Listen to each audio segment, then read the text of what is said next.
Good morning students. आज हम पढ़ेंगे सुकृतिका के प्रथम पाठ को। प्रथम पाठ, पहला पाठ पुनरावृत्तिम। पुनरावृत्तिम का अर्थ होता है दोहराना, किसी बात को या किसी चीज को दोहराना यानी रिवीजन।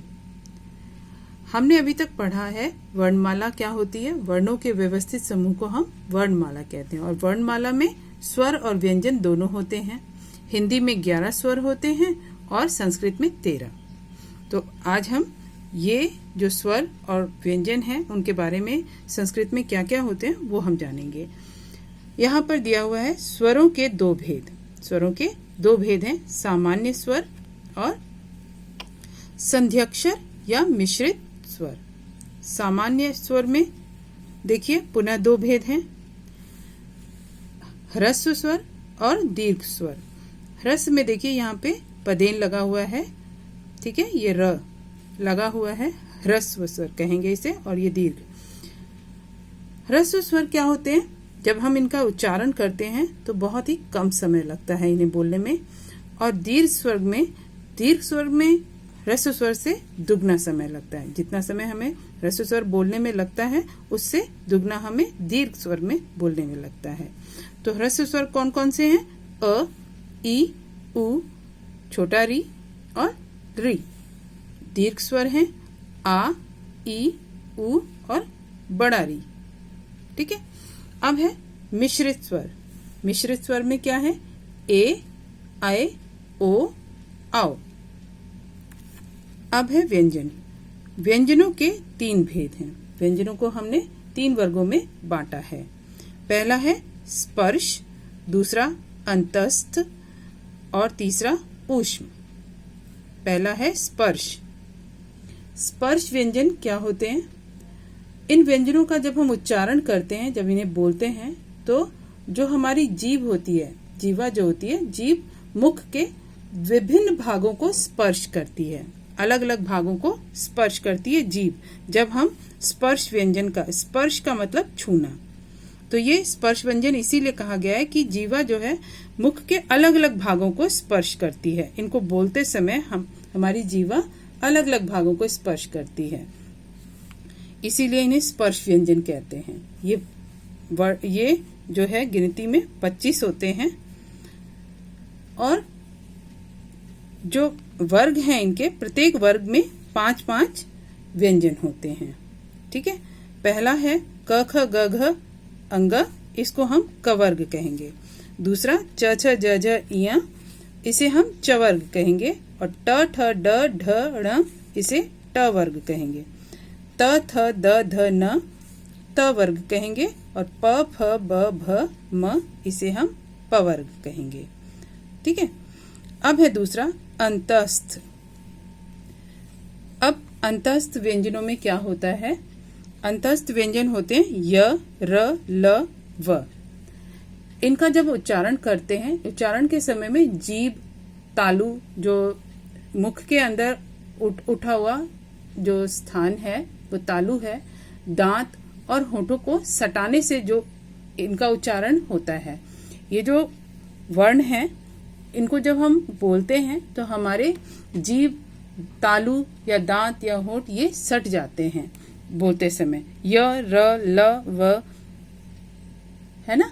इनके उच्चारण में श्वास का अवरोध होता है, यानी कि जब सांस जो है वो बहुत ही कम निकलती है उच्चारण के समय। इनके उच्चारण के समय सांस मुख से कम निकलती है। अब है अगला ऊष्म। ऊष्म है, ऊष्म का अर्थ होता है गर्म। श, श, स, ह, ये 4 हैं वर्ण। इनको बोलते समय, इन व्यंजनों का उच्चारण जब करते हैं तो हवा मुख के विशेष भागों को स्पर्श करके और थोड़ा गर्म होकर बाहर निकलती है, इसलिए इसे ऊष्म व्यंजन कहते हैं। आप कभी भी मुख के आगे अपने हथेली को रखेंगे और इन वर्णों को बोलेंगे तो मुख से गर्म हवा निकलती हुई प्रतीत होगी। कभी इसको ट्राई कीजिएगा। श, श, स, ह, ठीक है। अब है संस्कृत में लिंग। हिंदी में लिंग 2 प्रकार के होते हैं, स्त्रीलिंग और पुल्लिंग। लेकिन संस्कृत में पुल्लिंग, स्त्रीलिंग और नपुंसकलिंग ये हमने पढ़ा था ना लास्ट ईयर। पुल्लिंग में बालकः, स्त्रीलिंग में बालिका, आ से अंत होने वाले शब्द और ई से भी अंत होने वाले जो शब्द हैं जैसे नदी। ठीक है। नपुंसकलिंग म से फिनिश होते हैं, फलम, है ना। अब है पुरुष। संस्कृत में पुरुष कितने प्रकार के होते हैं? पुरुष होते हैं 3 प्रकार के, प्रथम पुरुष, मध्यम पुरुष और उत्तम पुरुष। प्रथम पुरुष स, वह। मध्यम पुरुष में त्वम लगता है, ये भी पढ़ा था हमने, त्वम मतलब तुम। और उत्तम पुरुष में अहम लगता है, अहम यानी मैं। ठीक है।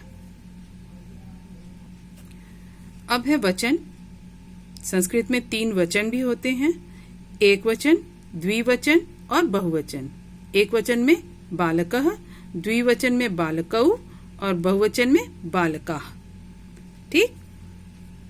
ये भी हमने पिछली कक्षा में अपने पढ़ा था। शब्द रूप। शब्द रूप में अकारांत। जो अकारांत वो शब्द होते हैं जो अंत में जिनके अ की ध्वनि निकलती है। बालक अ से फिनिश हुआ। अकारांत नपुंसकलिंग। फलम, ये भी अ से फिनिश हो रहा है, अंत में अ की ध्वनि आ रही है, फिनिश नहीं हो रहा, अ की ध्वनि आ रही है। अकारांत नपुंसकलिंग शब्द है। और अब है इसमें आकारांत, इकारांत, स्त्रीलिंग। आकारांत मैंने अभी बताया था, बालिका, आ से फिनिश होने वाले, यानी जैसे लता है, आ से फिनिश हो रहा है, आ की आवाज आ रही है ध्वनि अंत में।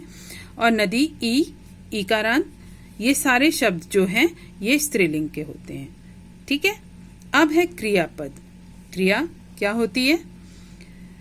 क्रिया के मूल रूप को धातु कहते हैं, जैसे पठ धातु, लिख धातु, हस धातु, ये सब क्रिया के मूल रूप हैं।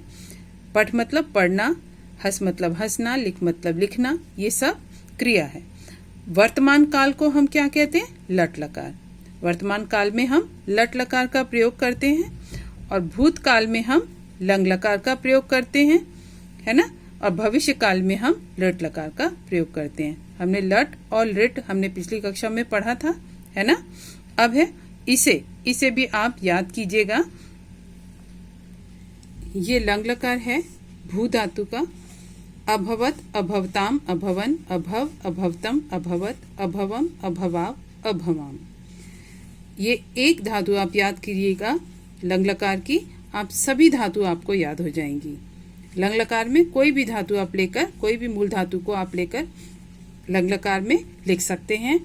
आप इसे एक को याद कर लीजिए। ये है आपके पेज नंबर 83 पर। 83 पेज नंबर पर ये लंग लकार भूतकाल है, इसे आप याद कर लीजिए। ठीक है। तो आप जब हम आगे पढ़ेंगे तो आपको समझ में आएगा ये लकार कहाँ कहाँ पे प्रयोग हो रहा है। ये भूतकाल में प्रयोग होता है। भूतकाल में लंग लकार का प्रयोग होता है और भविष्य काल में हम लिट लकार का प्रयोग करते हैं। ठीक। अब है लकार। आप पहले भूतकाल यानी लंग लकार को एक भू धातु जो पेज 83 पर है उसे अच्छे से लर्न कर लीजिए, फिर आपको आगे भी समझ में आएगा ये जो धातुएं दी हुई हैं किस तरह से हमने लकारों का यहाँ पर प्रयोग किया है। तो आज हम यहीं तक अपना पाठ पढ़ेंगे। अगली वीडियो में हम आगे के पाठ के बारे में जानेंगे।